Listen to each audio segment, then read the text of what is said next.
Bart discovered a large banknote on House's head. He tricked House and took the money for himself. This banknote threw the residents of Springfield into chaos. It turned out that Burns had no cash with him while shopping. He asked Smith to cover for him, but Smith refused. Smith explained that he had already lent Burns hundreds of thousands this year. Burns said that only poor people carry cash when they go out. Smith suggested that Burns just withdraw money from an ATM. Burns entered what he thought was the smallest denomination, but to his surprise, 1,000 yuan shot out and knocked him over. The 1,000 yuan flew straight onto House's head while he was playing games with Bart. Bart, seeing the money, tricked House into thinking there was a ladybug on his head. Then, pretending to shoo it away, he slipped the money into his own pocket. He told his family about this incident. Homer wanted to take the money to rent furniture, but Bart quickly grabbed the money back, saying that since he found it, he had the right to keep it. Marge told him to go with Homer and put up lost and found notices. Neither Homer nor Bart wanted to lose the money they had just found, so they posted the notice at the top of the telephone pole. Otto, passing by, was curious to know what was written up there, so Otto drove the school bus and knocked the pole down. The news spread across the town. Everyone came to the Simpson house to claim it. Bart asked the old man who the person on the bill was. The old man stammered and couldn't answer. That night, after meeting the last claimant and still failing to find the owner, Marge returned the money to Bart. He could spend it however he pleased. Bart dreamed of building a mansion on the moon, drinking and partying to his heart's content. Lisa thought Maggie was the hardest worker in the family and suggested using the money to buy her a gift. Maggie looked at Bart expectantly and said she didn't need a gift. She just wanted to go on vacation. Homer asked Maggie puzzledly, hadn't she been on vacation many times before? Just then, Maggie suddenly got angry. Every time they went on vacation, Homer always caused trouble, like that honeymoon trip. Maggie sighed disappointedly and turned to leave. The next day, Bart took the money to school to show off to his friends. When the bell rang, he hurriedly hid the cash. Hauser pulled out a quarter and handed it to Bart, wanting to look at the bills for a few more minutes. Bart had a sudden flash of inspiration. He opened a museum in the treehouse, charging $5 admission to see the $1,000 bill and selling large souvenirs. But the museum didn't last long before Burns came demanding the $1,000 bill back.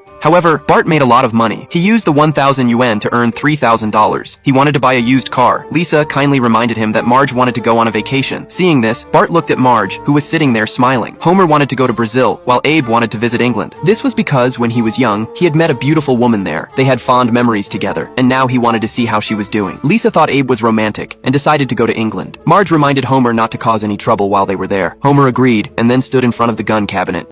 They shared a ride to the hotel. Abe couldn't wait to call his lover, but after failing to reach her, he hung up in disappointment. Homer comforted him, telling him not to give up. The family went out to explore. Along the way, they met J.K. Rowling, and Lisa excitedly approached her, asking about the final ending of Harry Potter. The Simpson family took a sightseeing bus and visited famous landmarks. They went shopping at a department store where Homer and Marge looked at clothes, and Bart and Lisa went to buy candy. The shopkeeper warned Bart that their candy was sweeter and had stronger side effects. Bart ignored the warning and took the candy. Then, he and Lisa each ate one, and both of them went completely crazy.